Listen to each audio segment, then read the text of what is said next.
Check, check, check, check. Check, check, check. Mic check, mic check.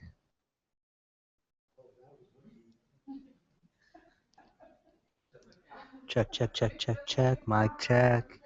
I'm not getting that.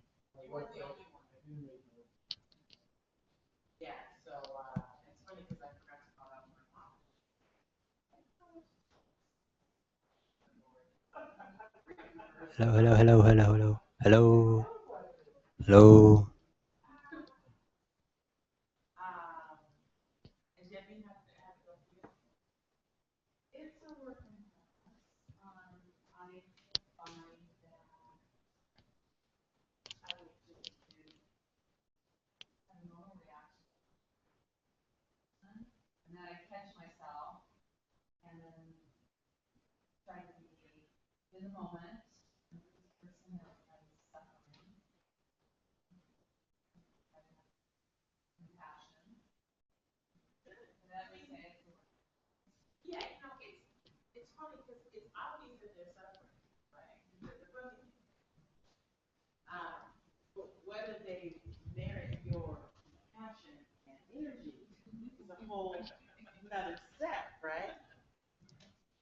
There you go.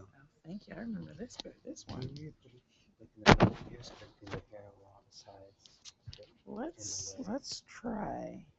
How's this? Yeah. Okay.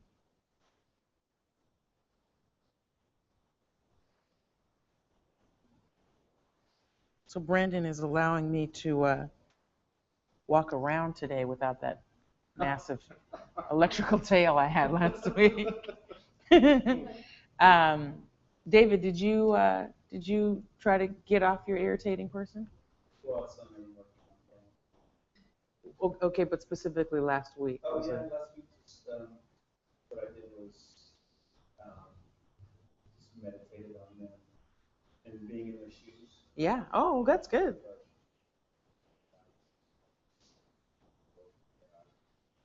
Yeah. We were here at a Sunday event a few months ago, and someone put an anonymous note in this basket that was going around that said, "You would do the same if you were them." And I don't know, for me, that was really revelatory, because people really are the victims of their own suffering and of their own past. It's tough to see that sometimes, but good for you. Good for you. Anyone else? Did you get off your irritating person? Where my boat is docked, I have the dock master. Yeah. And I've been struggling with that for a number of months. Yeah. And I just found that if I appeal to my creative side, you can, lots of times you can, if anybody appeals to the creative side, I would say, you can come up with a solution that's more dynamic in the moment. And I was coming home from Friday morning farmers market, and I don't eat strawberries, but they for that, and put them into the girls who got in the doctor. And it's like Buddha had preceded me. The Buddha had preceded and you. after that day, now people say hi. Oh my gosh. And it's also made it easier, made it more difficult for me to craft revenge scenarios. Those are the best, huh? Those are hard to let go of. I've got some doozies. Right? Oh, yeah, it's terrible. You gotta let all that go. I'm able to, wow, I wasn't to that one creative gesture. Yeah. Things sort of normal. That's fantastic. This is something that I have found with the annoying one, the jerk, is I've done something to the jerk that I don't even know. Right? Like the dock master at where Peter's boat is docked, he's done something to them, or they've perceived him having done something to them, and they're just reacting to him in their eyes. Obviously, Peter's not aware of what he's done, and so he's reacting to their nastiness. and it becomes this crazy circle. But if you think about it, the crappy behavior we see, it's usually a reaction to something, you know. So bravo for you. How about you, Joe? No, I've had a really bad week. I completely forgot to do it. See, that's why you had a bad week. No, right, no, it was more than that. A friend of mine overdosed, died from drugs. Oh, I'm sorry to hear that. That is a bad week. So I'm sorry, I completely forgot to. That's okay. There's this week. Yeah, there is. Yeah. But I have thought about the person, and I'm so tired. I'm tired. I'm someone who loves being so confrontational and, you know, getting people's faces, yelling and screaming, stuff like that. I'm just tired of it. I mean, it shows no growth to me, obviously, in my evolution as a human being. It's going back the same ways I was before, especially since I'm in rehab now. Yeah. And I just don't want to do that. I mean, it's going to happen no matter what, but I feel like I just want to avoid as many conflicts and issues as possible, so I avoid the person as much as possible. Yeah, you know, That's easy, but no, it's a good step, right? Avoiding them. Hi, hi Angela. Hi, what's your name? Brittany. I'm Alicia. Nice to meet you. Thanks for coming. It starts to eat at you though, because they're always like in your peripheral vision. Yeah. Like, I've got to avoid this person. Oh, there's that person again, and they're just there all the time. yeah. Because they're there on purpose, right? There's a Twilight Zone. I love the Twilight Zone. I totally think it's like, right. I think it's just complete Dharma. And there's an episode where this woman is driving cross country, and there's a hitchhiker who's creepy. At least she perceives him as creepy. And so she like runs through red lights, jumps over the railroad tracks trying to get away from him, and there he is in the next town. She tries to run him over. I mean, she really, you know, is trying to get this guy. And that's what these people are like. They just pop up constantly because they're there to serve a purpose. If you don't deal with them as the pop-up, they're going to come as something nastier in a year. So best to deal with them as they are right now, annoying you, before they become like the tax collector or the person drilling in front of your house for 2 years, or, you know, there are a variety of ways they can manifest themselves. The reason I'm avoiding this person or anybody for that matter is because I'm not there yet. I'm not disciplined enough to handle it the way I would like to handle it myself. So I'm so used to blowing up and stuff like that. But yeah, and that's the purpose of this class. Yeah. Like, we're never there. We're never where we think we need to be to handle it until one day we handle it and go, oh my gosh, I didn't yell back. yeah. So sometimes, you know, you can just use them, especially people at work. They're perfect for this because they see you every day. So they have these subtle clues in how to push your buttons. Not that that's what they're trying to do, but that's just human nature. Is like, you know, people know how to become an irritant. And so if someone's having a bad day, then somehow they'll rub that off on you, or, you know. So use the people at work or at your facility, because they're perfect. They're perfect practice tools. You know, and I use the word practice a lot.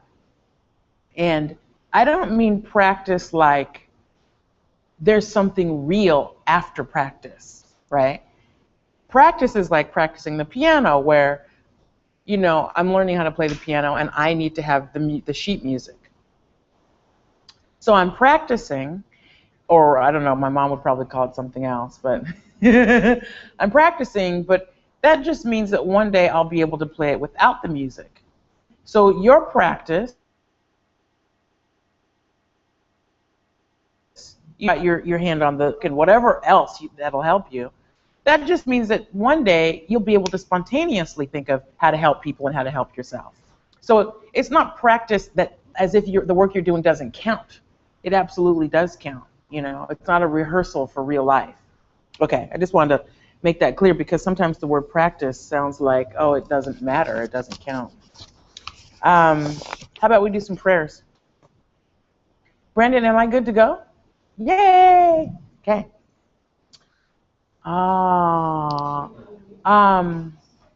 Peter, could you get Brittany some prayers if there are any left?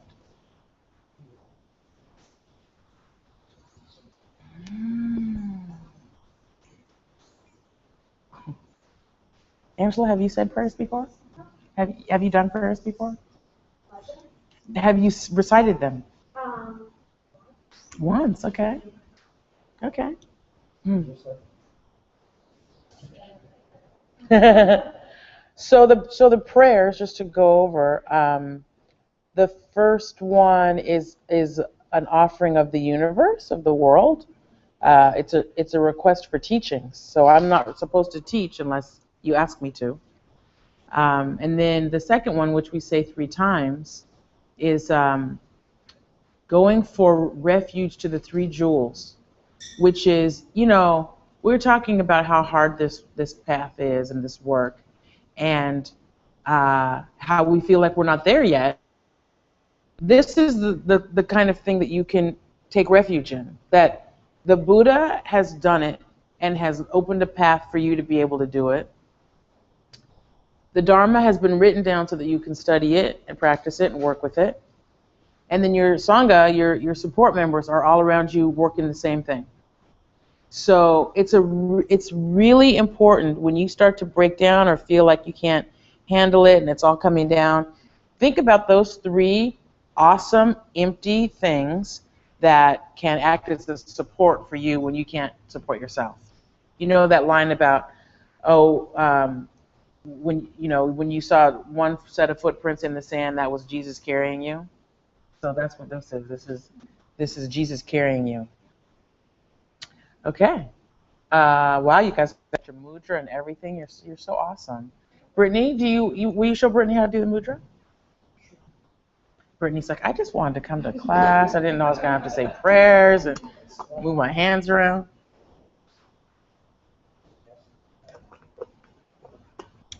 Beautiful.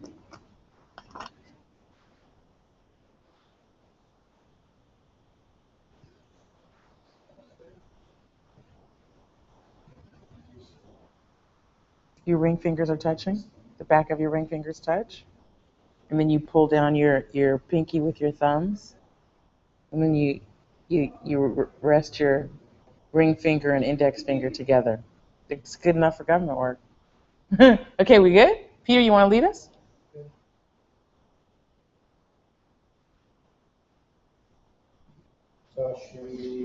Uki jukshin me tuk tram, rirab ling shin yende kimpadi, sangye shingdu.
May I reach Buddhahood for the sake of every living being, is that prayer.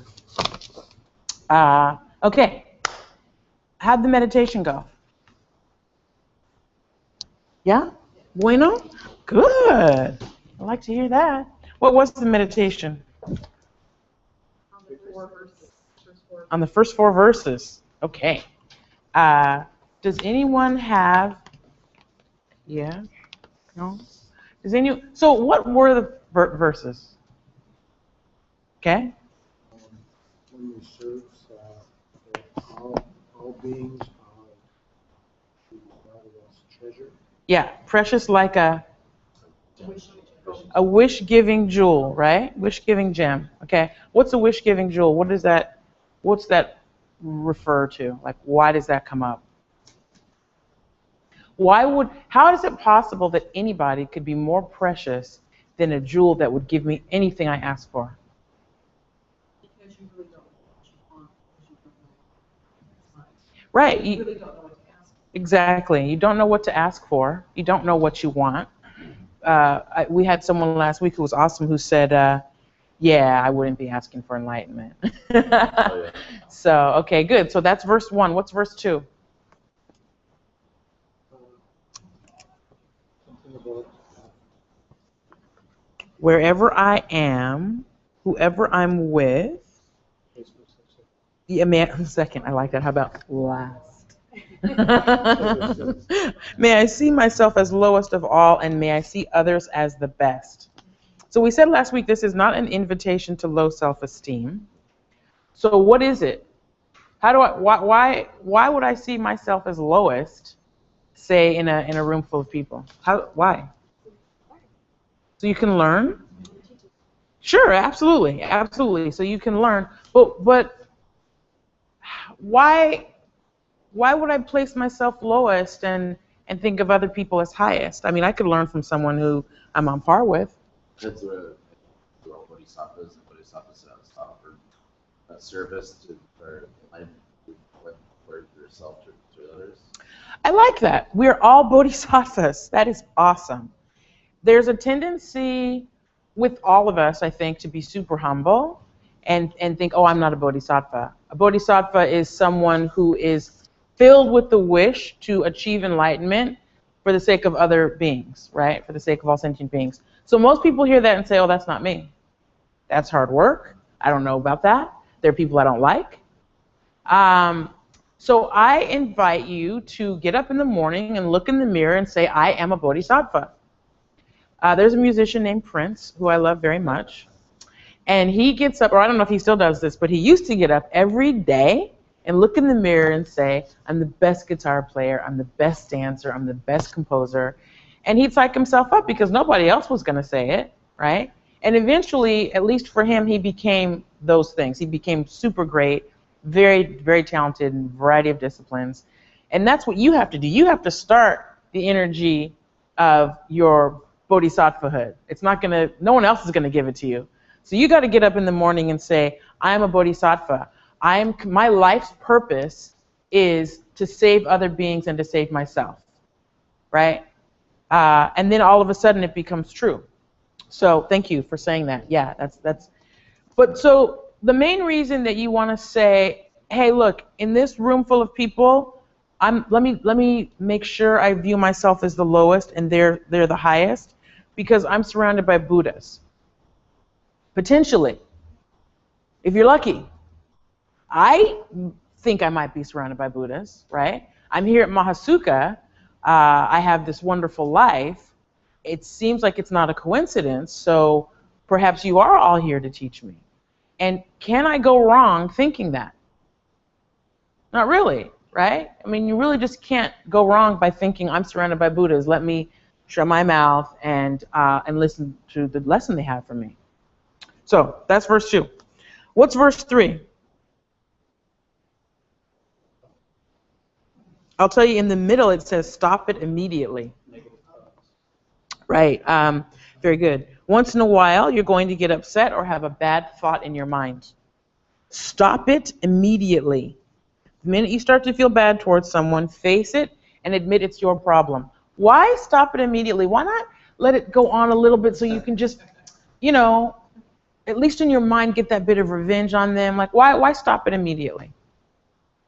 Yeah. Because the only one we're hurting is ourselves. Yeah, right? So what happens when you just let your anger run wild like a wild Mustang? It's leaving imprints all over your mind and heart. I am an angry person. I'm pissed off easily. I can't control my temper. Is that a bodhisattva? No, that's not even somebody you want to invite to your house for dinner. So, stop it immediately. And it really is just habituation. It's practice. When the thought comes up, you recognize this is not going to do me any good, even for 5 more seconds, and you drop it like a hot potato. Verse 4. Oh, I like this one. People who are evil or bad toward you, you treat them as, like verse 1, it's sort of it's a precious gift.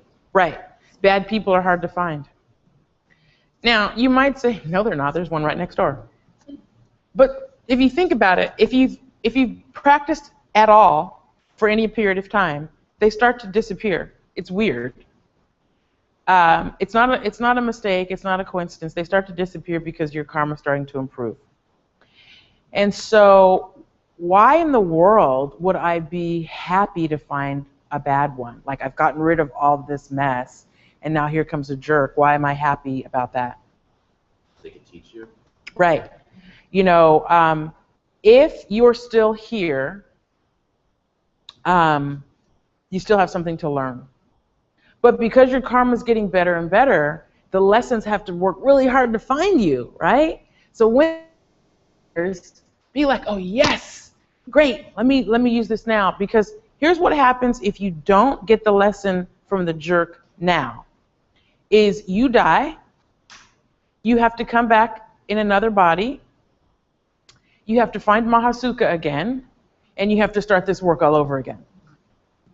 So, that's kind of sad to me. It's like, oh, I had the opportunity to learn this lesson and reach nirvana, and instead I chose to hold on to this anger, dismiss the person, and now here I am again for the millionth time.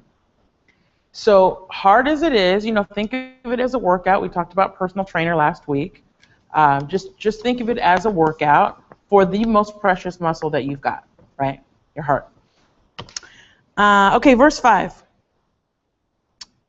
I don't think I gave you everything you needed, but so let me do that now. Other people, because they're jealous, will say bad things to me. May I take the loss myself and offer the profit to others with great love and respect. So that's when somebody at work takes credit for something that you've done, and you stand there with a smile and say, yes, didn't he do a great job?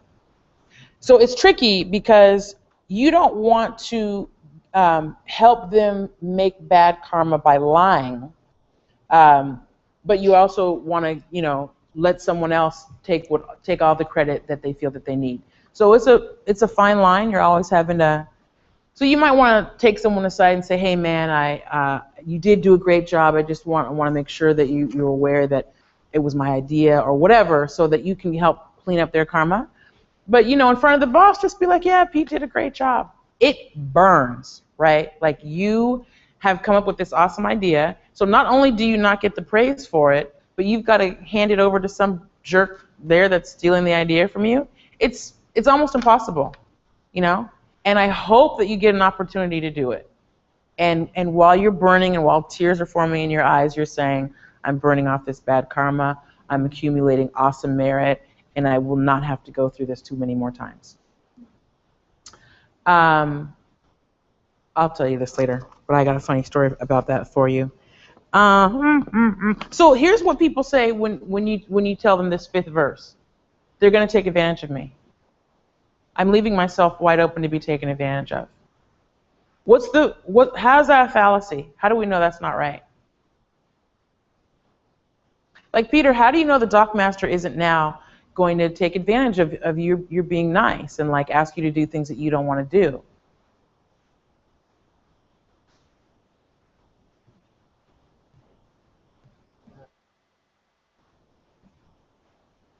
Categorically, I don't. It's not going to happen. It's not going to happen? I hope they do. I hope they call you and say, hey, man, can we borrow this, that, and the other? And we know that you're a contractor. Can you fix that and the other? So here's the thing about taking advantage. You see how that could happen, right? Someone's like, oh, she's a pushover. I can just like totally steal her idea left and right. 2 things. 1, as Joe said, we're bodhisattvas, right?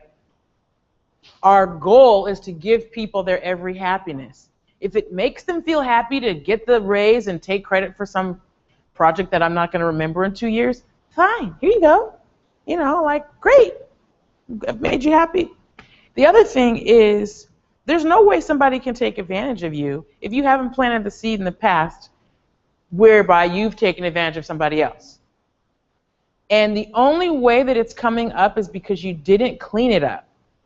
So I would wager that just about anything negative going on in your life, maybe not everything, but many things, you don't have to look too far in the rearview mirror to see where it's coming from.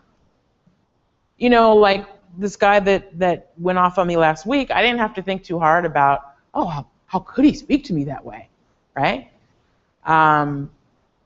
You know, my boss is sometimes distant, sometimes too up on me. I didn't have to think about that either because I often come across as inconsistent. So if something's coming up in your life that's unpleasant, please take the lesson of, oh, let me clean up my behavior. Because it's not about handling the annoying person. It's about handling yourself and cleaning up your own mess. And then all of a sudden the annoying person is not annoying anymore. It's weird. Okay, so let me just go over something that was actually a homework question last week that I didn't completely tell you. Where does the definition of Lo-Jong come from? I don't think I told you that. Did I talk about Chökyi Rinpoche? I did. And the Chökyi lineage? I did. Did I? I did not. Teacher to the church, teacher to the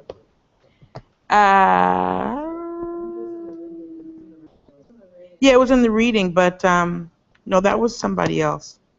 So Chökyi Rinpoche was a former life. So first of all, when I say former life, the word is tulku.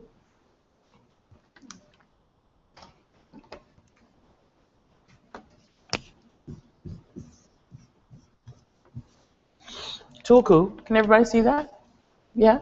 So I told you before that course 14 is advanced, meaning it comes towards the end of the curriculum. So certain things are already assumed. Like it's assumed that you know that we have a belief in past lives, right? So if I say something that sounds like woo, feel free to stop me or talk to me at the break. So Chökyi Rinpoche has been reincarnated as Pabonka Rinpoche. Does anyone know who Pabonka Rinpoche was? Who? Okay, that's fine. Let me give you Chökyi Rinpoche's years.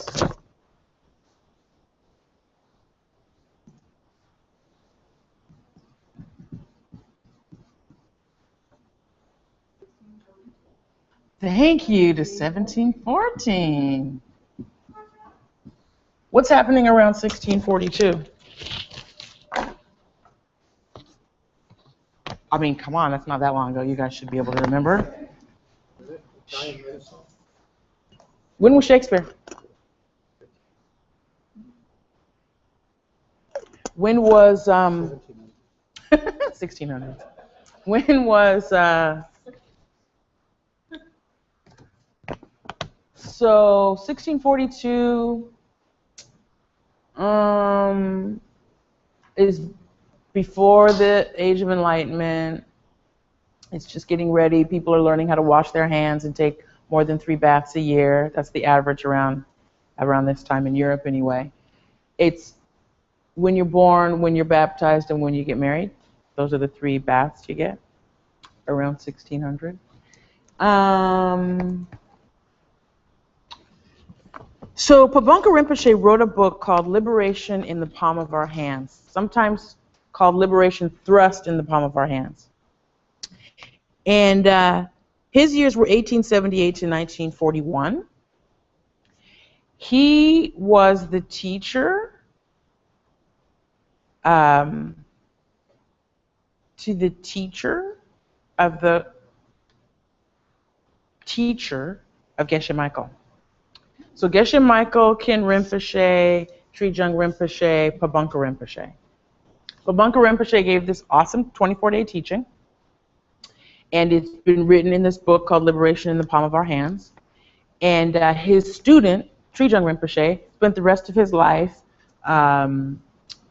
sort of collating it and editing it and turning it into this book that we now have. And he was a brilliant scholar himself. He could have gone on and done his own thing, but he chose to take his teacher's teaching and turn it into something for us. Okay, so all of that is to say, he's the one where we get the word Lojong. Okay. Pabunka Rinpoche is 1878 to 1941. And he was not identified as this tulku because it was kind of dangerous at the time in Tibet. You know, Tibet has had its dangerous times. I like that this person is consistent with their dragging. So, David, what's the most important thing you learned in class last week? Yeah, something that you were able to use during the week, if anything. Stop the negative thought as soon as it starts. Stop the negative thought when it starts. Good. If you take nothing else from last week's class, that's a good one. That's a hard one. Yeah? Mrs. Tolbert. No, not Mrs. Tolbert. Okay. Peter, most important thing to you last week? Mm-hmm.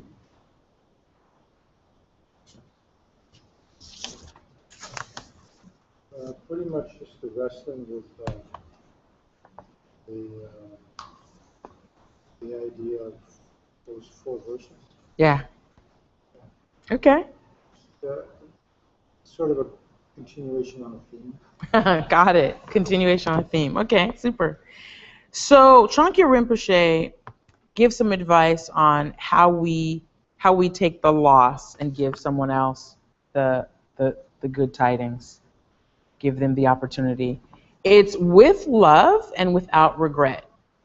So to do it with gritted teeth is not really giving anything, right? And a lot of us said tonight we're not there yet. You're not going to be there until you try, right? Just try, and if you fall down or if you lose it, then just keep trying. Don't use the habit of not being prepared as an excuse to remain unprepared, right? We'll just never become bodhisattvas that way. Okay, so that's it. Do it without regret and with the highest joy.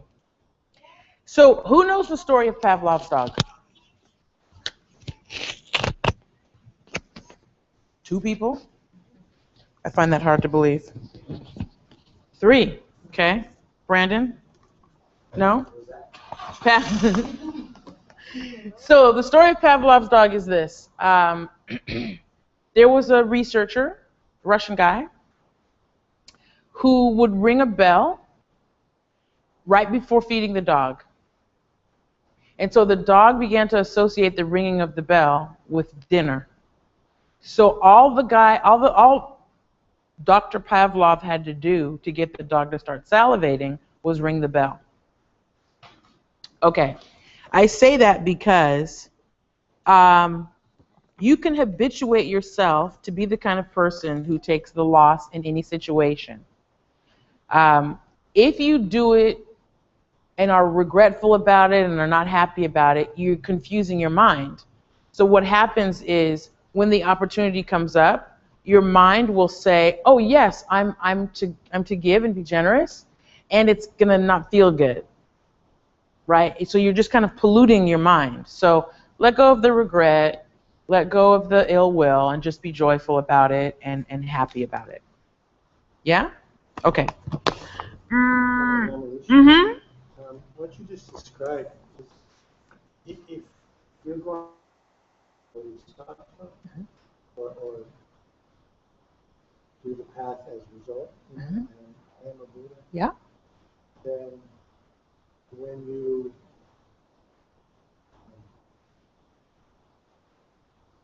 the first time you do it, it's like the first time you do anything, skiing or something. It's awkward and You might fall. and it doesn't work, and it doesn't work like you think it. Right. but to be able to walk away from it clean and not have any residual feelings about this. You're still. I think when you try it initially, you are going to have those feelings. Yeah. You're not going to just say, okay, I'm just going to be joyful about it, because that doesn't happen. Well, that's not true that it doesn't happen. So Peter's saying you're going to continue to have residual regret and anger in the beginning because we're new to it. And so at work, I deal with studios who deliver content to Netflix. And sometimes, like a file can get rejected, and a good rejection rate is no higher than 3%. So, if I'm dealing with a studio that's got a 25% rejection rate, and I have engineers go embed themselves in their studio and show them how to deliver, I am not the next month expecting their rejection rate to go down to 15%, and then the next month 5%. I'm expecting it to drop way down the next month because they've been given the tools to do so. So you have to make a decision, even if it feels awkward and feels like a scratchy jacket. You just make the decision, I am going to take the loss, okay? And if your mind is still whirling with, I don't like this, I feel regretful about it, then take the time to clean that up. It's fine to look at it and say, why am I regretting this? I know this is the right thing to do. I know I'm keeping my vows this way. And look it square in the face. It's when we don't that it keeps popping up again because we haven't really dealt with it. So yeah, so don't set low expectations for yourself, Set high ones, and if you don't reach it, then, keep jumping up to it. All right. Yeah, absolutely. So what happens if that company doesn't get down, their rate doesn't get down? Then how do you react to that? Oh yeah, with total fury. No, so this has happened where the engineers went, they do so regularly, but they went for a week. You can imagine the cost of sending a couple of engineers to stay in a foreign country for a week to show some people how to do their job. And they still kept delivering like maniacs. They're not allowed to deliver anymore.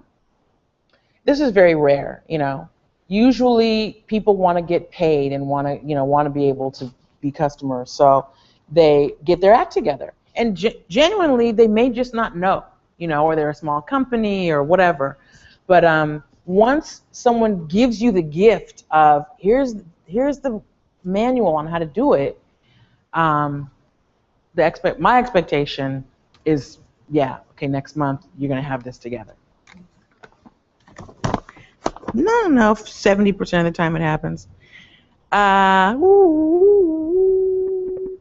Okay. I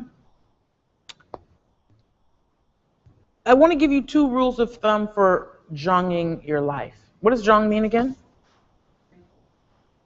One person? There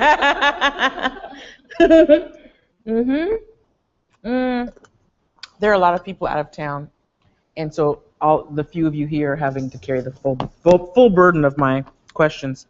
So one is learn from other people's mistakes.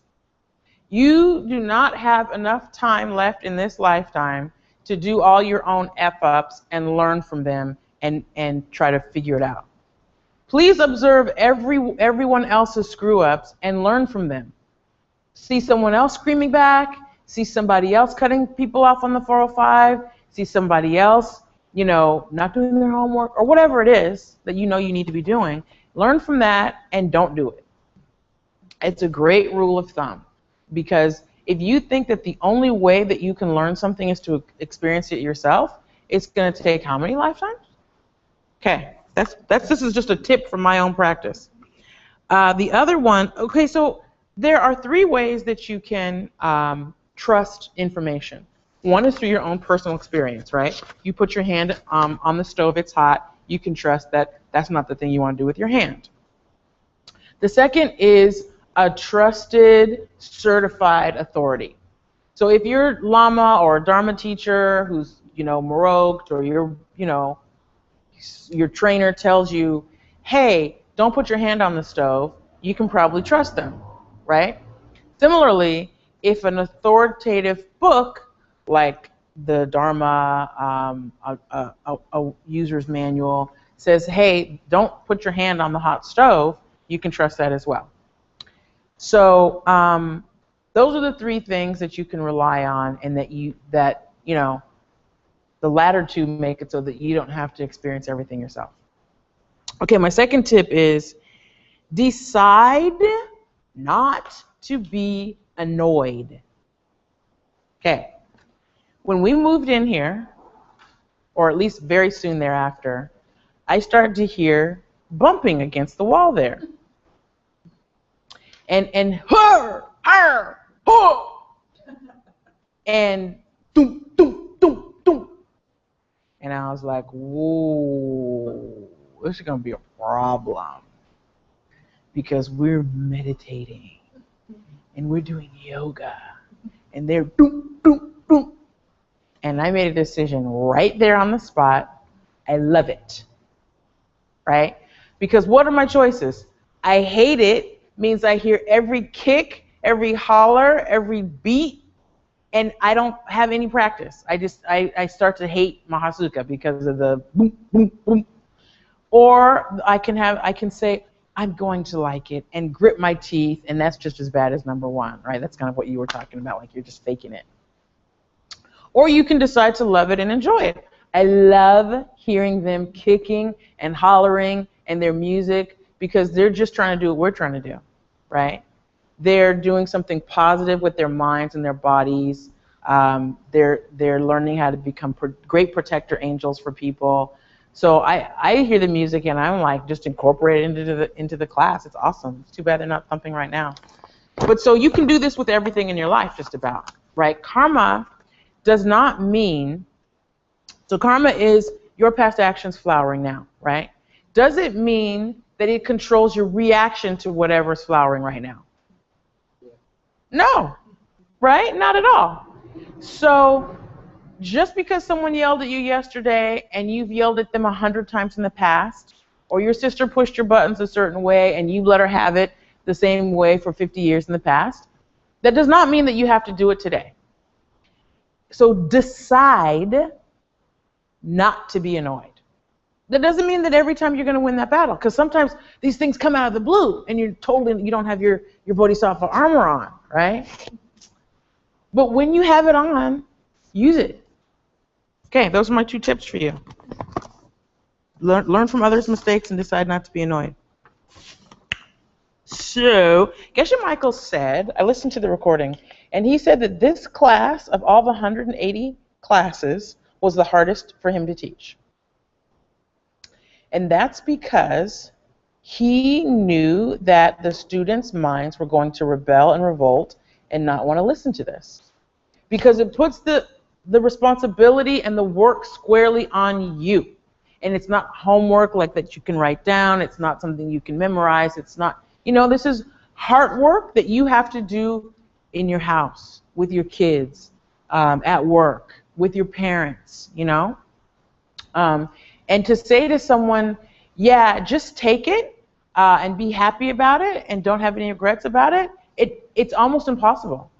And in fact, Lojong was not taught openly for 1,000 years because the monks thought that people would just say, forget it.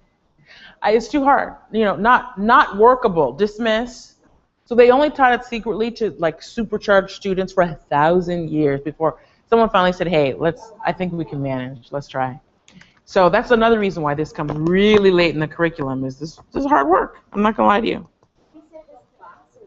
This class, tonight's class, that you have the good fortune to be here checking out. Okay, verse 6. And he said, look, he can't unring the bell. So once he tells you what you must be doing, it's not like you can now go back out on the 405 and cut people off, right? You know better now. You know that's not the thing to do. It's hard. It's hard work, and there's no respite. It's not like 5 days a week you can be goody two-shoes, and then on the weekend you can just, like be a jerk again. So it's kind of like a straitjacket for a while, a long while. Okay, verse 6. If I turn to another person with great hopes that they will help me, and they unjustly hurt me badly, may I see them as my highest spiritual friend, as my Lama. Let's think about this. I've turned to somebody for help. I'm in need, and I've turned to someone with great hope that they will help me. And they unjustly treat me badly. And now I'm to turn and see them as my greatest spiritual friend, my teacher. Let's think about this for a moment. Who here has been betrayed? Okay. Did it ever cross your mind that that person was doing you a favor? No. Debbie's like, I'm trying, maybe, nah. No, right? So this is why Geshe Michael said this class is hard. Because you hear that, wow, the biggest jerk in my life is my spiritual friend. So first of all, what is a Lama? A teacher, a spiritual teacher. Why do we need that? Why can't I just read the books and listen to the tapes and do my meditation and be on about my way? Why do I have to hook up with a teacher? Somebody is motivated. Hmm? You're always motivated. It's easier to slip back down. It's right. Your teacher helps you stay motivated. They call you on your stuff. Oh yeah, they do that. They're more experienced. Exactly. Thank you. I'm glad you guys all have some knowledge about what the usefulness of a teacher. You have dragged yourself many lifetimes as far as you can on your own, and I commend you. And then now you need your teacher. It's like the tugboat. Like the ship gets as close as it can, and then the tugboat has to do the. Think of your Lama as a tugboat. And if you don't have a Lama, that's okay. Spend time with people you want to be like. Oh my God, the music. Spend time with people you want to emulate, okay? So if you're not ready to take on a Lama, because it is an experience, it is a responsibility, they are never far from your mind, that's okay, it'll come. But at least spend time with people who you want to be like. That's what your Lama is supposed to be, someone you want to be like, okay? So, this person who has betrayed you, may you see them the same way with the same and full heart and joy as you do your spiritual teacher.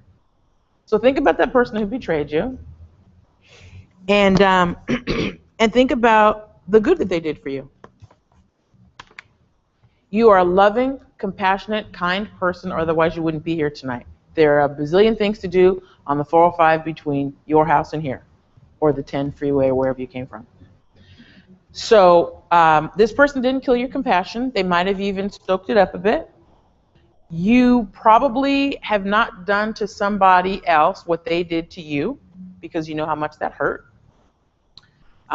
So this person who betrayed you and disappointed you and hurt you taught you a fantastic lesson in a very short period of time. Very painful lesson.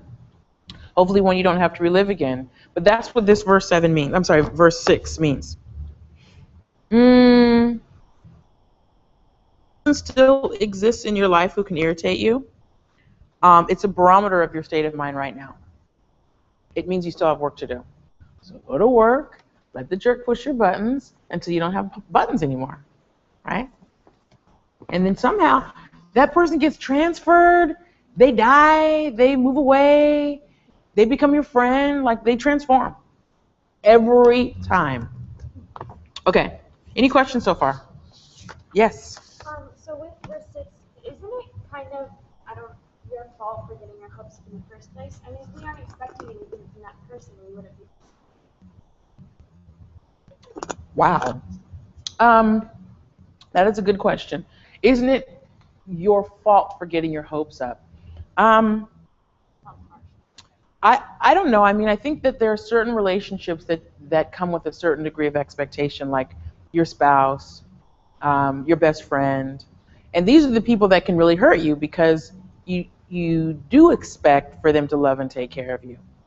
And those are the people that are sometimes the ones that hurt you, right? Because they can.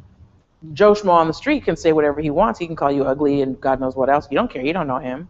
But if your husband calls you ugly or whatever, that's going to hurt and that's going to feel very disappointing. So, no, I don't think that there's anything wrong with getting your hopes up and having expectations from your loved ones. Sometimes the one who betrays you is yourself.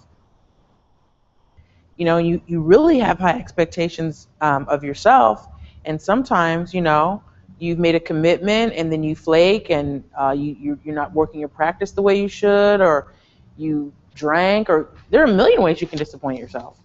And hopefully you learn from it. Yeah? Okay. So verse 7. Yes. If someone, you experience that scenario, somebody betrayed you, aren't you have to then resist the tendency to just not be around this person or avoid this person? Or do you have to, if you normally don't come in contact with them, like you don't work with them, Mm-hmm. but if someone's, you know, screwed you over like that, as you see it, so what do you counsel? That you avoid the person in the future, or you do not avoid them and you enlarge your compassion for that knowledge, for that experience, but for all the future ones? It's a good question. So if someone has betrayed you, do you cut them out of your life, or do you forgive them and expand your compassion? So I would take as much Dharma training as I could to apply to that situation. So one is, people tend to continue behaving in the way that they behave now. If someone isn't actively on the path and working really hard to alter their behavior, more than likely they're going to have a tendency to continue along as they have been. So if somebody has betrayed you and you see evidence that that's kind of their MO, then it might be wise to take a step away. Then again, if it's a one-off, a mistake, they've apologized, you have kids together, there are a variety of you know, frames that can just, you know, help you make your decision there. So it's not a cookie cutter, one answer fits all to that, but definitely apply as much Dharma as you can, including forgiveness and compassion, and as you would want someone to forgive you. Yeah? Does that help? Yeah, no, I know you want me to say yes, cut them out, or no, don't cut them out. But I'm saying if none of those, you know, extenuating circumstances arrive, and the person has betrayed you, and then they've sort of uh,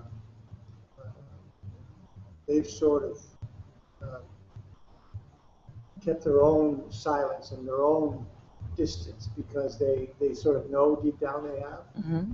So do you not seek them out, or do you just let it go the way it's going? Yes, that's interesting. So if somebody has betrayed you and you feel that they know it and they're keeping their distance because of shame, or not wanting to have a conversation about it, again, it should depend on, for you, do you want this person in your life still? I mean, you're not required to keep people in your life as close friends.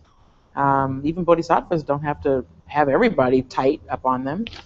And if you do, then you have to, you know, have a communication with them about how that's going to work moving forward. Because you don't want to give them the opportunity to continue creating negative karma.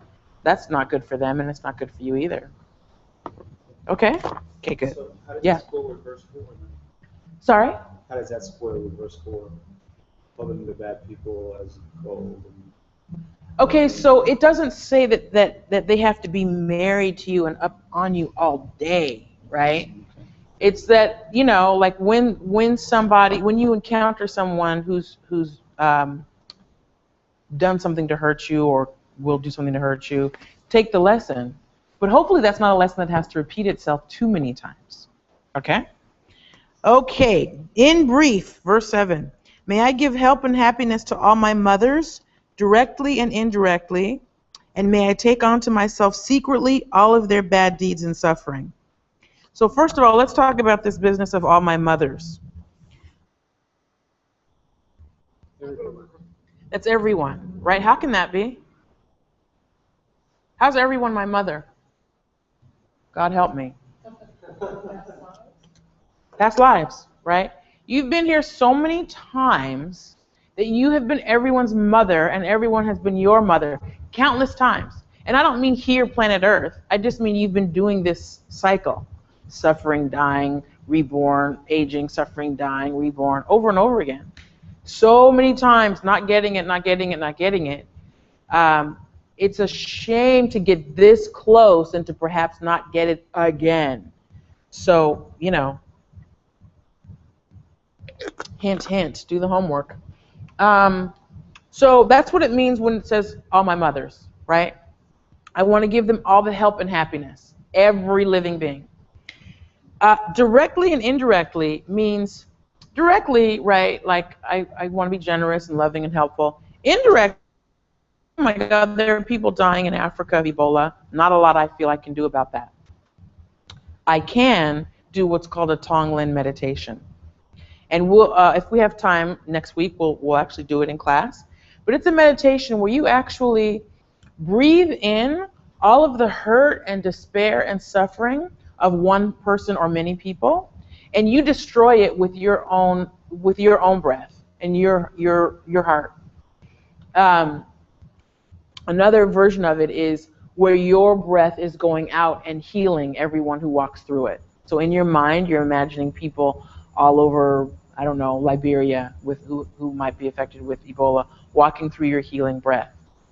And in that way, you're indirectly helping people you don't even know. And you can't get on a plane or send pockets of money, but you can help with your mind.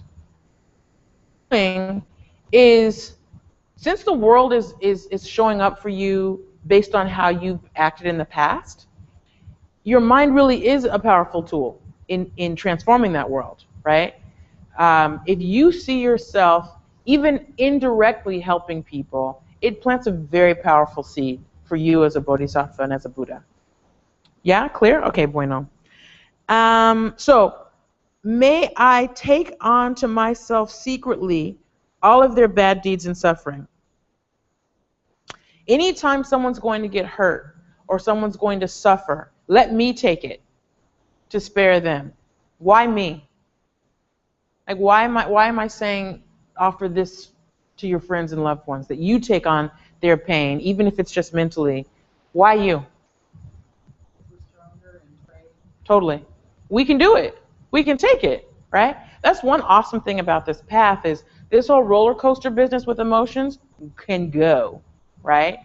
Because you're no longer bound by, why me? What can I do? What's my life's purpose? Your purpose is to be a bodhisattva. Why you? Because of the crap you did in the past. I mean, you got answers to everything. So this business of up, down, up, down, up, down should start to look like this. So when crap starts to come down on other people, you're totally Wonder Woman, right? Like, bring it, I can take it.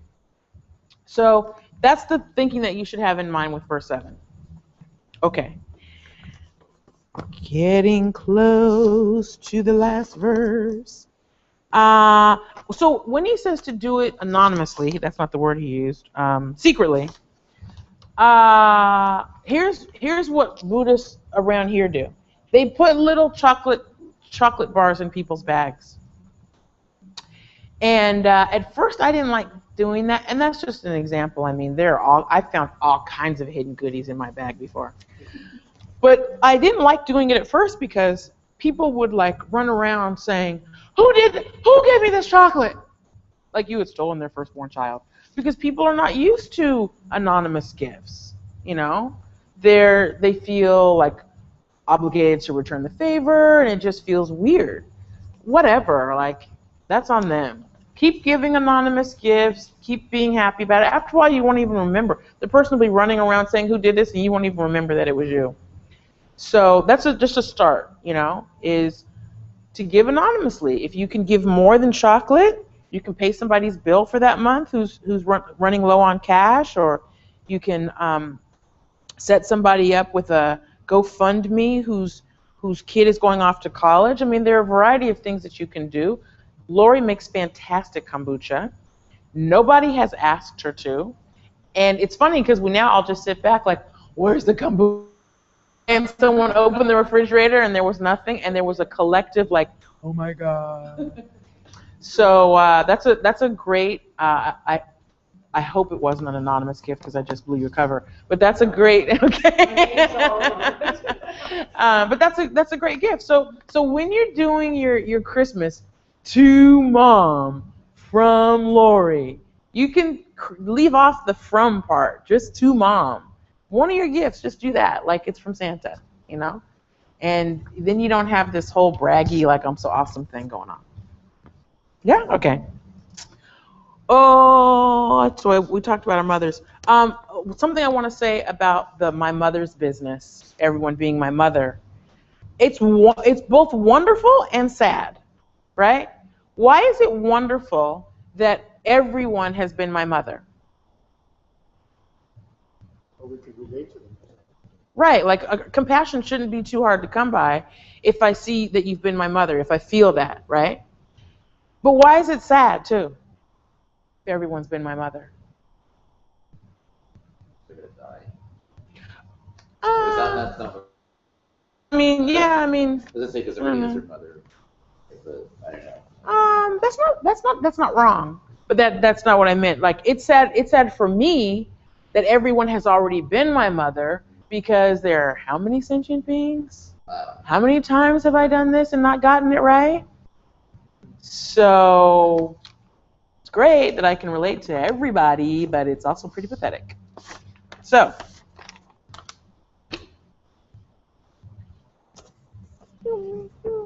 is the world getting better or worse? David. I would say it's getting better. Yeah? Based on?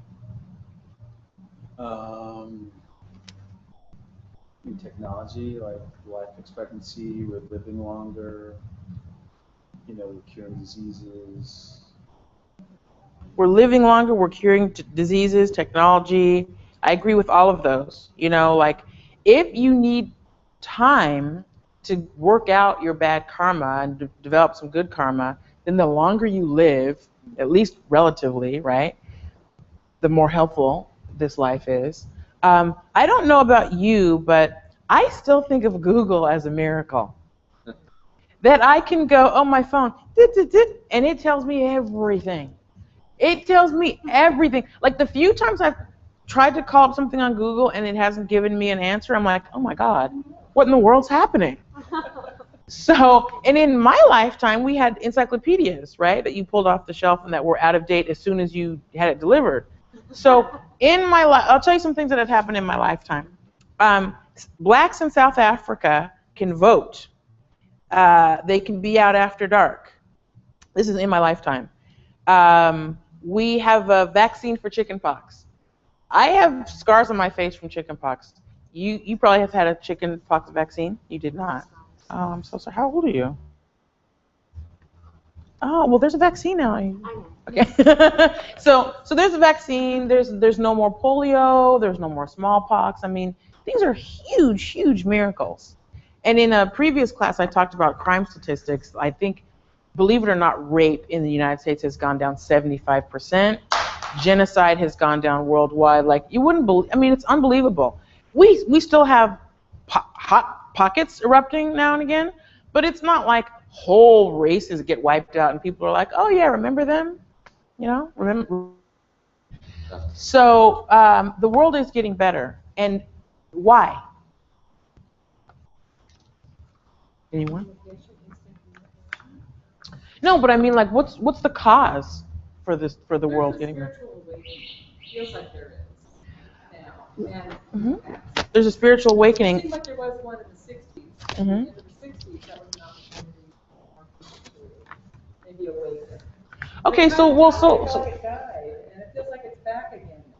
I see. Okay. Just the people I'm hanging out with, or if it's. I think you're getting closer to what I'm going for. Because do you think that everybody thinks the world is getting better? No. Like maybe some people in Gaza tonight aren't thinking that. So why, from where we sit, is the world getting better?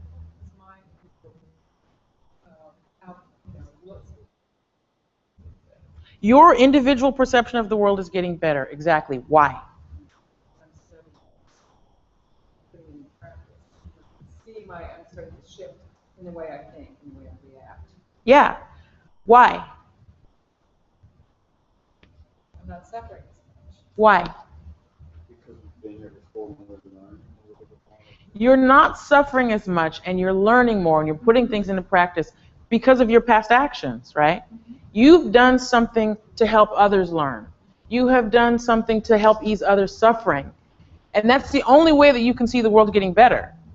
Otherwise, I mean, if it was objectively getting better for everyone, Gaza Strip people would say, oh, it's getting better as the bomb is coming down on them, right?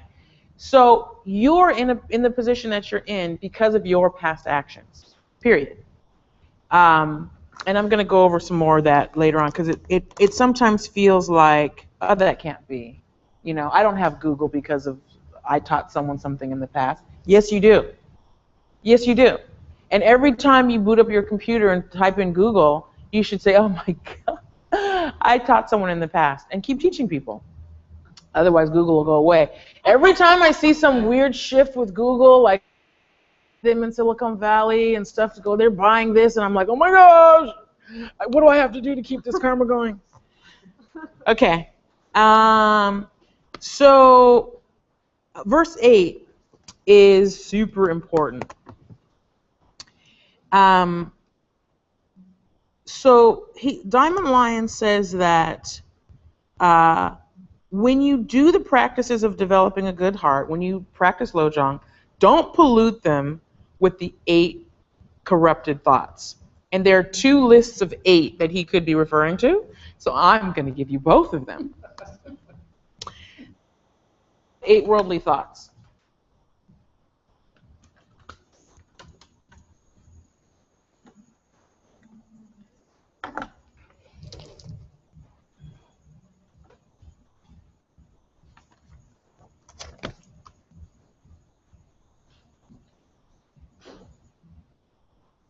It would help if I could spell. Yes, in its own way. So the 8 worldly thoughts. These are thoughts that rule us. They show that we allow circumstances to determine our state of mind. So the first one is being happy about getting something I want. Okay? Like a car or music or hot tamales candies, hint, hint. Right? So being happy, that doesn't mean that you're not supposed to be happy when you get something you want. It means that this sugar high that we get, this lottery high that we get, like you just won the lottery, it's going to make you plummet right back down. Things are going to come and go. We already determined last week that everything within 60 years is going to be turned to dust. So what's the point of like losing your mind with sugar happiness over this thing that you got that's falling apart already? Like I got a new car, or a new car to me anyway, last October, and I tried so hard not to become attached to this car. I was just like, it's a car, it's a nice car, it started, oh, that's nice. And then I came out of my office the other day and somebody had like totally jacked up the front end of it. And I was like, that's okay, that's fine, it's not a big deal. But at least I was trying, you know, like I wasn't like, oh my God. And it's just, you know, it's just a car, it's not that big a deal. What, like what? So if you think about the things that you get all giddy excited about, it's ridiculous, right? And they don't even last. Like, have you guys seen Lama Marut's bell curve of happiness? We'll do it for the boyfriend, okay? Oh, I met Charles. He's a game designer, and he's from Ireland. He's got a great Irish brogue, and he loves his mother and his 8 brothers and sisters. And he's awesome. And we're gonna go and take a trip together. And oh, he's proposed. He's so wonderful. Oh, his mother. Oh, he doesn't really make as much money as I thought. Oh, he's in debt. The ring, oh, it's terrible. Oh, he doesn't like the Dharma. That's Charles. And this bell curve is for every object, every relationship in your life. It does the same thing. Okay? Sometimes it goes like this. But that's just how things go. So this idea of getting happy when I get what I want, okay. Just know that the end is near. What do you think? What do you think the second thought is?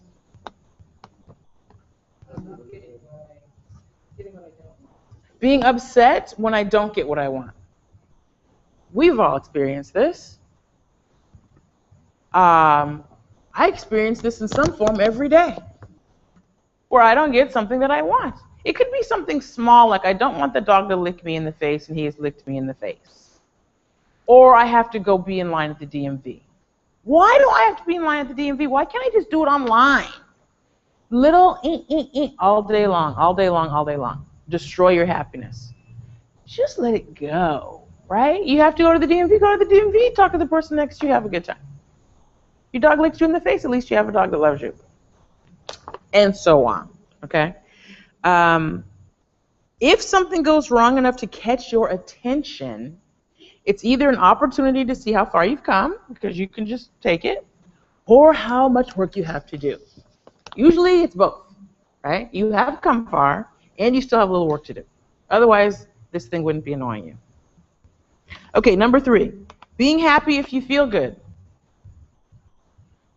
This sounds counterintuitive, like why should I be happy if I have the flu? Why shouldn't you? Is being in a bad mood and having the flu, is that a better way to be? No. So like, whatever, you don't feel good, whoop-de-doo. I have done some Buddhist events with Lama Brian and Lama Mira, and we have been in the bitter cold. I mean, bitter. And they're smiling and giddy, and I'm like, I'm gonna die. Why am I doing this? And you know, I look at them and then I forget all about the fact that I'm cold, right? Because all they're doing is serving. They're making it wonderful for others. So that's what you do. You know, instead of being the whiny, oh, I've got the flu, you know, be like, oh no, I'm cool. Thank you so much for coming to visit. You know, like, try to ease other people's burden. It's not going to make you feel better to whine and complain. So this whole business about, oh, I'm going to be upset because I'm going to be happy only when I feel good. Okay, that's going to be short-lived. So 3 is being happy if you feel good. 4 is being unhappy if you don't feel good. 5 is being happy if you become well-known. So perfect for Hollywood, right? And it's not just well-known in an entertainment sense. There's a wall in the Dharma room where the teachers, the senior teachers, have signed their name on the wall. And I couldn't wait to sign my name when I became a senior teacher. But my Lama signed it low. And I can't sign above her, so I can't sign my name. And every time I look at that wall, I'm like, conflicted. What do I care about my name on that wall? Right? I know who I am about my name on that wall. And then there's the little petty, silly me going, well, I want my name on the wall. So-and-so's name on the wall, he's on the wall. He only died here once. So it can happen to all of us. And watch it. Just check it. Okay? Okay. How about being unhappy? So that's number 6, being unhappy if you're not well known. Number 5 is being happy if you become well known, right? This is a losing game, people. Losing game. I know a lot of famous people. None of them are happy with fame. You cannot walk down the street. You cannot eat without someone interrupting you. You want recognition, right? You think that that's going to somehow validate you. When the whole world realizes how awesome you are. Whatever. You're awesome as a quiet, anonymous bodhisattva. All that other stuff, you don't need it, right? It's not helpful. Yeah? what if you, since I live in a community, what if you, maybe is it healthy to be happy feeling that you belong? That's just well known, but like. Well, so that means that it's okay to be unhappy if you don't belong? Yeah, I think so. Yeah. I mean, if you can think of an instance where being unhappy will serve you, then go for it. But I think that if a circumstance is going to dictate your mood, you're always going to be at the whim of a circumstance. Yeah. There will be times when you don't feel like you belong. Yeah, that's true. You have to shuck that off and not let that affect you. Yeah. Yeah? Okay.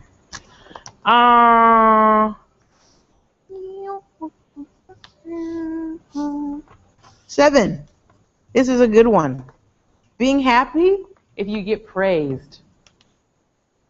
It's almost impossible to not want this, right? I want people to say, I've done a good job. I want people to like me. We have this stupid thing at work every Monday called the weekly shout outs.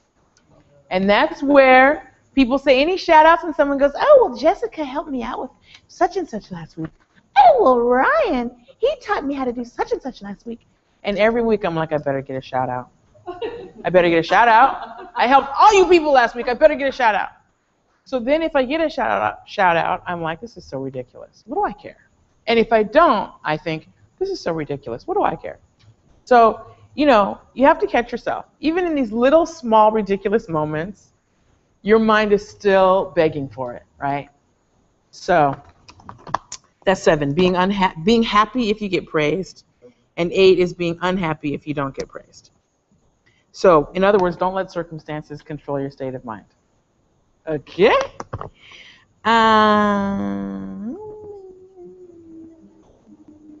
Okay, so these 8 thoughts, maybe I'll let you take a little break. I'll let you 10-minute break, and then we'll come back. And if you have any questions, I'll be right here. Okay. Like with verse 5, when we were talking about like taking a hit for someone else. Interrupt just 1 second.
Okay, because I used to mute it up here. So, Yeah, okay. but I just saved the battery. Oh, good, smart. Very smart. All right, all right, all right. Oh. I feel like I'm sorry. I didn't give the right answer, question, or. Nothing to be sorry about. I like your participation. I like that you try. No, there's no such thing. Are you kidding? I'm like, I was permanently in Dharma class. Mostly like, that doesn't sound right. I'm glad you guys aren't like that. Okay, so let's talk about this second set of 8 thoughts.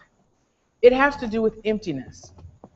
So Changyal Rinpoche said that if you don't have a strong understanding of emptiness, you're going to walk right into the 8 worldly thoughts, right? Because things seem permanent, fixed, self-existent. So let's talk about emptiness.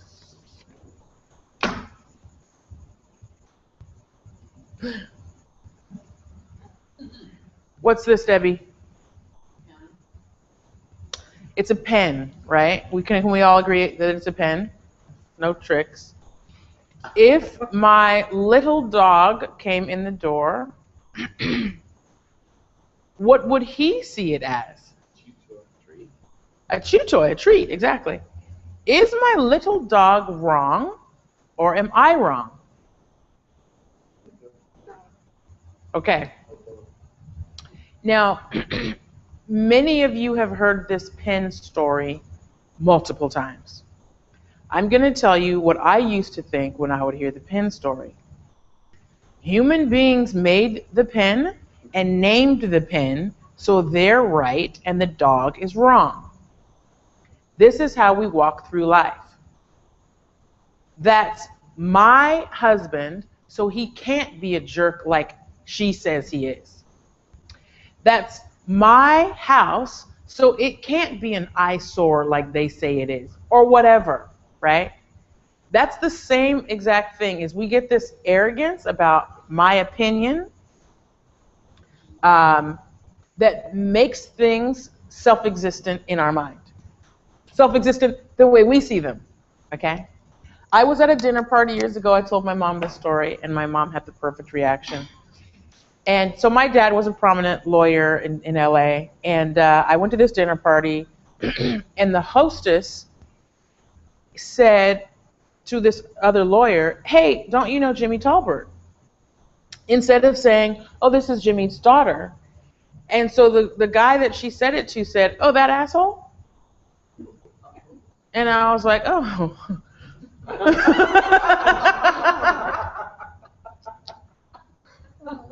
It was such an awesome emptiness lesson before I even knew what emptiness was.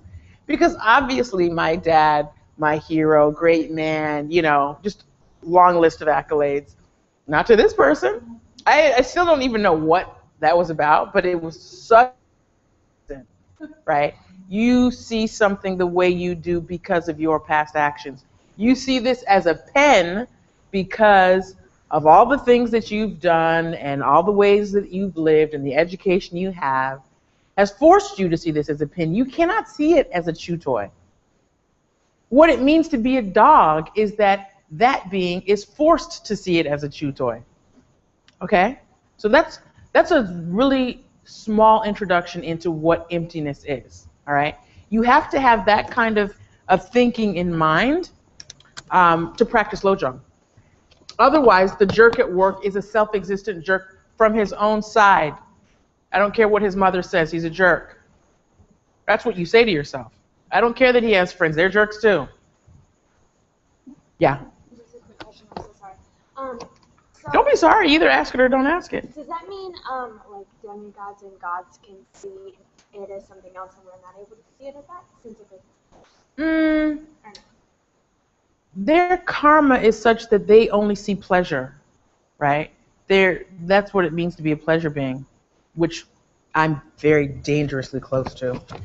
Because, they're just, all they're doing is burning up their good karma. She asked about gods and demigods. They're just about having a good time, their karma. What happens is, when you have done a lot of good deeds without wisdom, meaning you're just a nice person, but it's not like you're a bodhisattva, you're not doing it with the purpose of becoming enlightened, you're just doing it because you're sweet, That's the path that puts you on.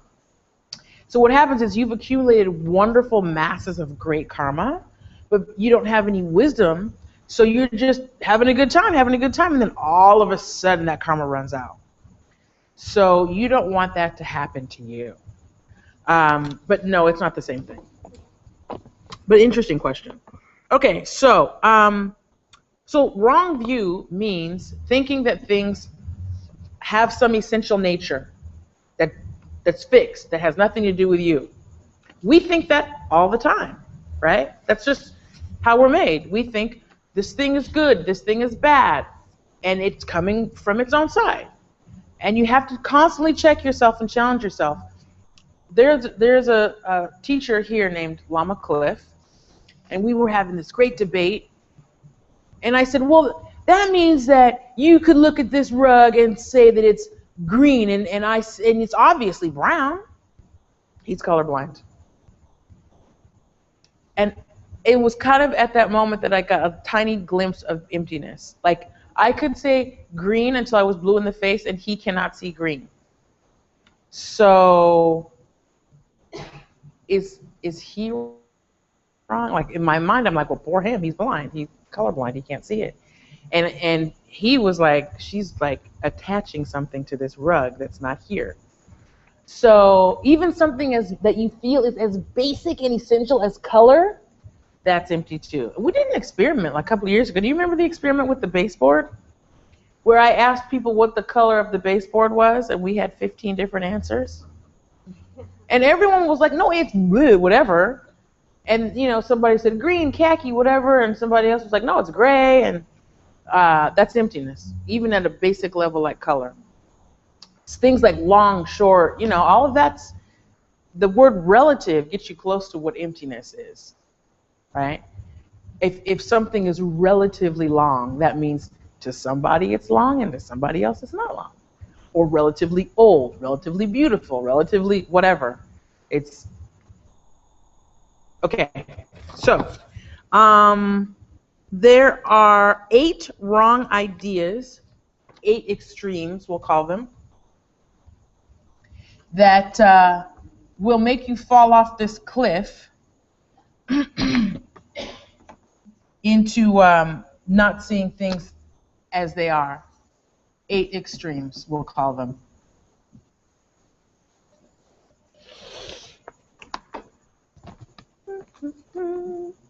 They're wrong understandings about emptiness which will pollute your Lojong practice. Okay? First one.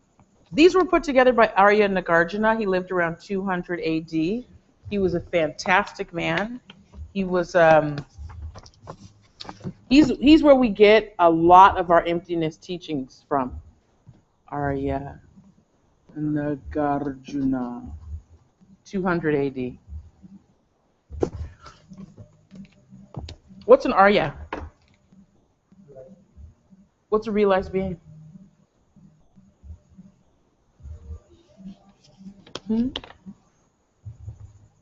Okay, that's a homework assignment for you guys to come back and tell me next week what's an Arya and what's an Arhat. Okay, the first one is things don't start from their own side. So that means what decides whether you get a good apartment in LA? Is it who you know? Is it how much money you have? Is it a good reference from Donald Trump? What did you say? I said both. Both, or none, right? Like, do you think that Donald Sterling can move in wherever he wants right now, even with all his buckets of money? He can't move in with you, right? Exactly. But you know what I mean? Like, you think, oh, well, if you have a lot of money, you can get whatever you want in LA. No, not necessarily, right? So think about this. I get paid. I've been working at this job for 2 years and at a previous job for 10 years. I never saw a paycheck because the money, which was zeros and ones, got transmitted to my bank, and my bank showed me some numbers on my computer screen, and we all worked with this agreement that there was money there. So if I went to the bank to get my money, it's green paper that we've all agreed is worth a certain amount. If that isn't an emptiness teaching, I don't know what is, right? Your mind, like if you think about it, it's unbelievable. I have not seen a paycheck in 12 years. I just assume that there's some numbers in the air somewhere that will allow me to get food or pay my rent. And the person I pay my rent to assumes that these zeros and ones that he's seeing in on his computer screen will allow him to do some. It's all an agreement based on nothing, right? It really is quite interesting if you think about it. So when I say things don't start from their own side, it means that you cannot get an apartment in LA if you have not helped somebody with housing in the past. I don't care how rich you are, how many references you have, it does not matter. Okay, that's what it means when I say things don't start from their own side. You're starting them with your actions. Okay, that's number one. Things don't stop from their own side. Here's an example. If you have a headache, what do? Take some aspirin. Does it work every time? So then is aspirin the cause of you getting rid of your headache? Still believe it sometimes. Okay, what I do is I just cross my fingers and hope, because what the aspirin is, it's a condition, right? It's the vehicle that you're using that hopefully your karma is going to rise up and get rid of your headache. Only if you've helped somebody in the past who wasn't feeling well, right? If aspirin was the cause of you getting your headache, what would be the proof? It would work every time, right? It would work every time. I actually got the definition of cause for you. Something that gives rise to an action, phenomenon, or condition. That means every time, okay? And we do not believe it. I'm not saying that you shouldn't buy Advil. There is something in the Advil that will help you if you have the karma for it to help you. But if you don't, you can take all the Advil in the world and that's not going to help. We've all been there where it's like, oh, I took whatever, everything but a hammer to my head and it still hurts. So just remind yourself of that. Things don't stop from their own side either. Your headache doesn't stop because you took aspirin. Any questions? Why does it, okay, so say if you have karma from your past life, what determines when you're just like, okay, say you have karma for the headache to not stop, when determines when that happens? That's an awesome question. Can you imagine if we knew the answer to that question? We'd all be enlightened beings. We'd be like, right here is when I gotta do this, right? Yeah, no, karma, the movement of karma is deeply hidden. That's why they say things you've done in a past life can haunt you now or can help you now. I tend to think, especially as far along as we are on the path, we don't have to look too far over our shoulders to see what's blowing up in our life now, good or bad. There's nothing that's happened in my life where I say, oh, I didn't cause that this life.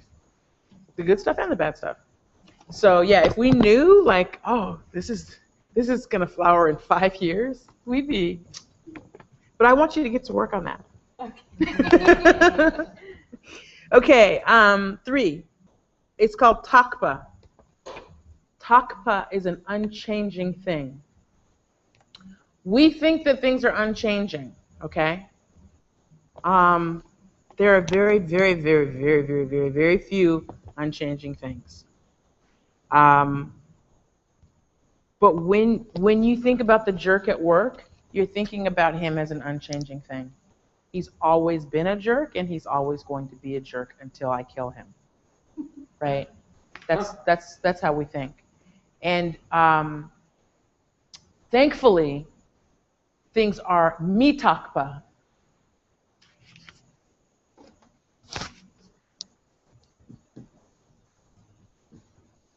Changing things. That's what we want. Because if things are fixed, if they're not changing, what good is Lojong gonna do? Like, if he's just a jerk, then he's just a jerk, right? That should be pretty clear. Any questions about that? No. Okay, awesome. Yeah. So Takpa is unchanging. Yeah. And Takpa is a changing. Yeah. But so I'm giving you the list of 8 extremes. They're the kind of bad things that we think that get in the way of our understanding emptiness. So that's Takpa. The other extreme is Chepa, which is this idea that things don't really exist, so they don't matter, right? We either think that things exist permanently, fixed, self-existently, or they don't exist at all. Doesn't matter. Everything's from my mind, everything's from my past, everything's an illusion. Yeah, try that in front of the number 12 bus as it barrels down the street, that it doesn't really exist. You will find your non-existent bus flattening you on Sentinel Avenue. So what it means is things don't exist the way that you think that they do, in a fixed way, but that doesn't mean that they don't exist at all, right? You know, that guy that saw my dad as a jerk, that doesn't mean that my dad's a jerk, but it doesn't mean that he's a hero either. You know, he's whatever my karma or this guy's karma makes him. Clear? Yeah. Would you say dreams exist? Oh, that's a good one. Do dreams Because exist? I wonder about the state of karma within your dreams. Because sometimes you are not responsible for the murders you commit in your dreams, or the sex acts or anything. You're not. Karma is not. It does not. You get a free pass. So if you can control your dreams, you know, go for it, and you can have a whole life there, full of revenge and yeah. But you know, one thing I've noticed is, and I had a crazy. My dreams have totally changed. Like, I used to have these dreams for years where I was running to try to save someone. Like, I'm on a boat, I'm in a car, I'm like always trying to save someone.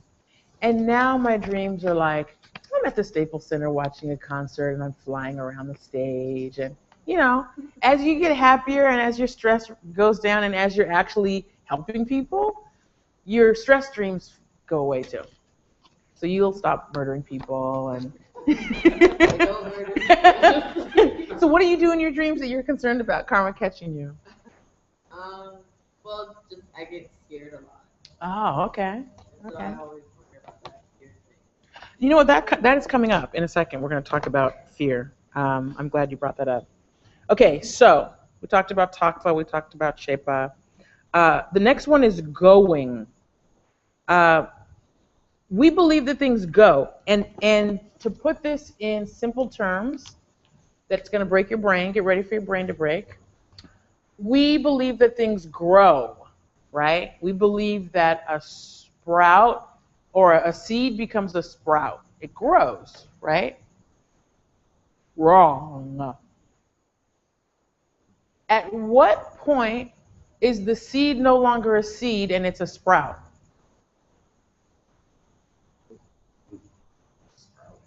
When it's a sprout. but at what can you pinpoint it? When the shell breaks away. There. What point? Right. Right. There's no, okay, so here we go. Moments of time do not touch, right? Growth implies that time is this touching continuum, right? No. Here's how it works. Brittany's not like, I can't even look at you. Here's how it works. Moments come into existence and go out of existence without touching the next moment, okay? So the seed is going like this, in, out, in, out, in, out, okay?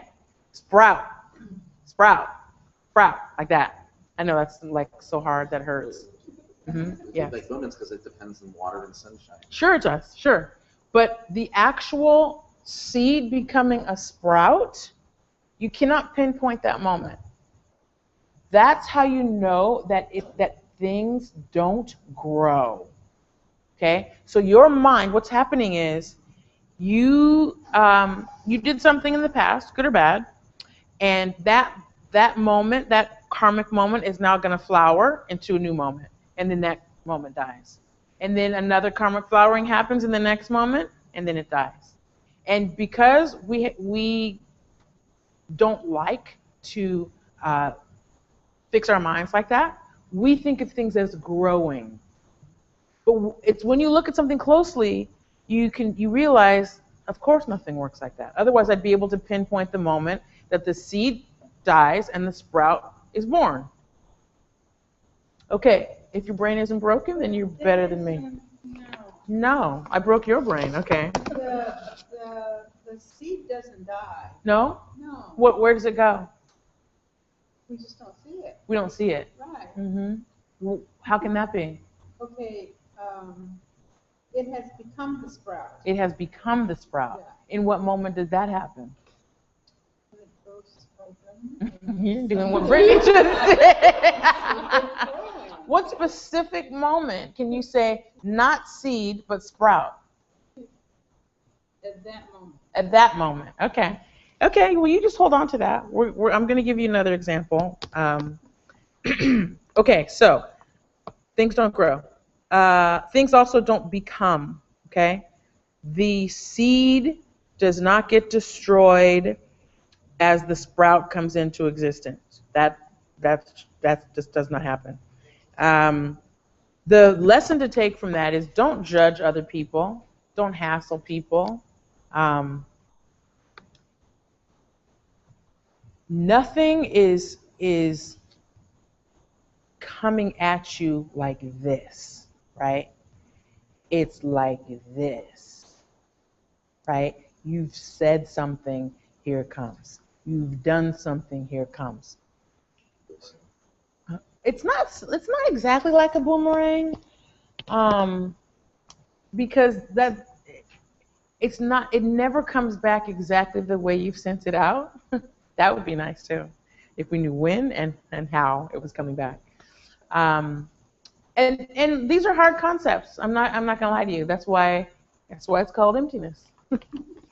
Okay, 7 and 8 are one and many. Okay, so here we go, Mom. What's this? Okay. Is it still a pen? Is it still a pen?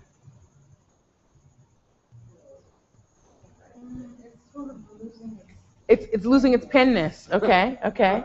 How about this?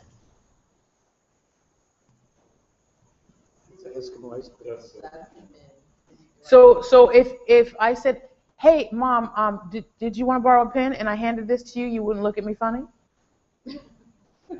Right, I would. You would. Okay. So at what point is this no longer a pen? When you pull it apart like that. Okay, but you weren't able to say, this isn't a pen, this isn't a pen, this isn't a pen. But you couldn't say at what point it's no longer a pen. And this is only 3 pieces. Okay. Okay, so I'm just trying to underline the point that pen is something that we put on a collection of parts. We do it. Okay. Now, is this one thing or many things? Many things. It's many pens? No. So is it a pen or not? Because earlier, 5 seconds ago, you said it was a pen. It's many things. But it's one. Right. So is it one thing or many things? It's many pens? You said it was a pen. One pen. It's one pen? So is it one? That's the reaction we want, where your brain starts to fry, right? Okay. The fact that you cannot decide whether it's one thing or many things is proof that you are putting your constraint on this collection of parts. Okay? You cannot tell me where the pen stopped and when it stopped being a pen, when it became a pen. You cannot say that it's one thing or many things. This is an emptiness teaching, right? You are forced to see this as a pen. You have to because of your karma. The dog doesn't have the same karma. Okay? The dog have any concept of karma at all? He doesn't need to have concept of it for it to be working on him, Yeah. right? Yeah. So we all have the same karma as it relates to the pen? Okay, so good question. So there's no such thing as shared karma, but there's similar karma. That means that we've all done similar things in the past.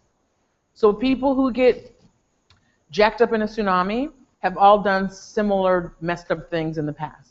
People who get rescued from a plane crash, they've all done similar wonderful deeds in the past. And since we're all humans, our life experiences aren't that different, right? We've all done very similar things in the past, which is why we have similar experiences. Okay, so that thing that I just showed you is called one or many, which is a test you can give yourself all the time when you think that something is self-existent. I do it with Mount Rushmore. Is Mount Rushmore one thing or many things? The mountain is one, but there are things on it that will make it one. Okay, yeah, that's exactly what I go through. 2, 3 faces. 4. 4 faces. Yeah. Okay. Nothing comes from its own side. Okay, the two extremes. If you want to be free from the chains of attachment, you have to give up two extremes, okay? One is thinking that things are the way they look, right? That's eternalism, where someone looks like a jerk, acts like a jerk, they're a jerk, right? I'll tell you something. I was in the restroom the other day, and I looked, and the person in the stall next to me's feet were facing towards the toilet. And I said, that's odd. Do that. And then the person who came out of the stall had been a man and is now a woman, or is transitioning to a woman. So I was like, this is a good teaching, right? Seriously, like things that we think of even at the most basic level. So if someone has gender reassignment surgery, they're no longer what you previously thought they were, right? If a man has gender reassignment surgery and becomes a woman, he's a woman.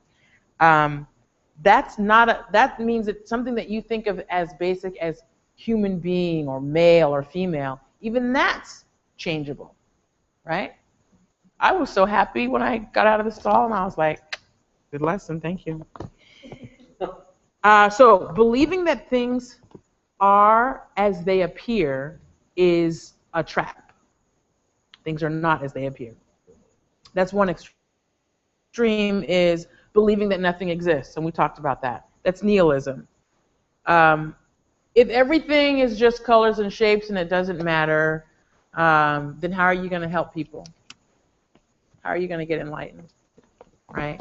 Things matter. Things can hurt you. They can help you. So that line in the middle is called the middle way, the Mahayana.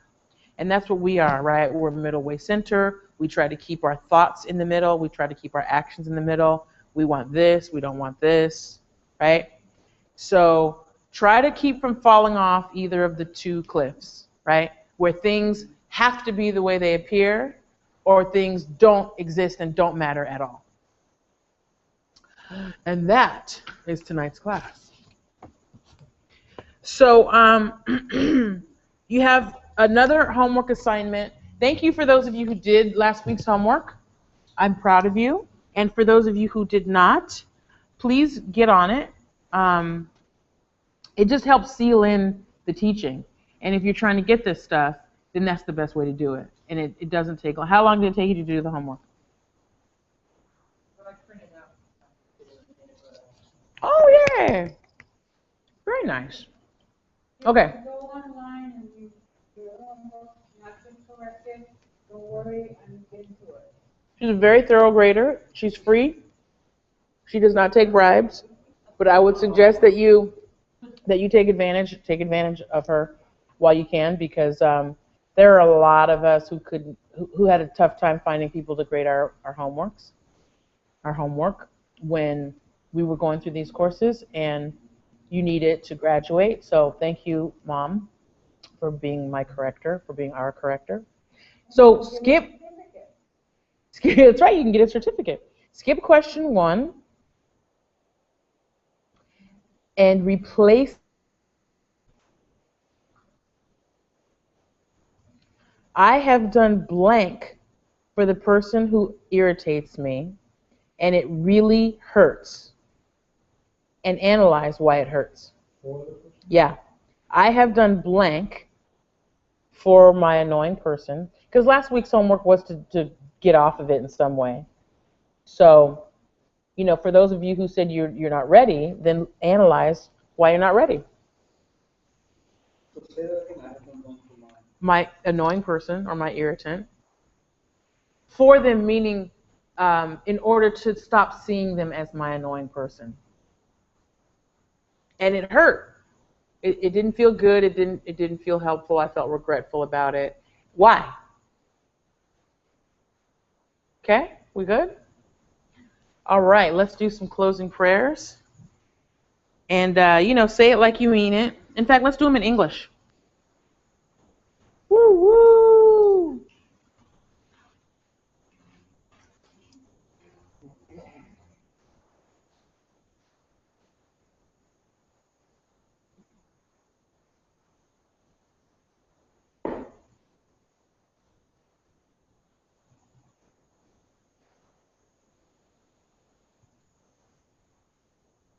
Here is the great earth, filled with the smell of incense, Covered with a blanket of flowers, the great mountain, the four continents, wearing the jewel of the sun and moon. In my mind, I make them the paradise of a Buddha and offer it all to you for this deed and every living being, pure world. Idam Guratma Mantalakam Niryatayami. by the goodness of What I've just done, may all beings complete the collection of merit and wisdom, and thus gain the two ultimate qualities of merit and wisdom make.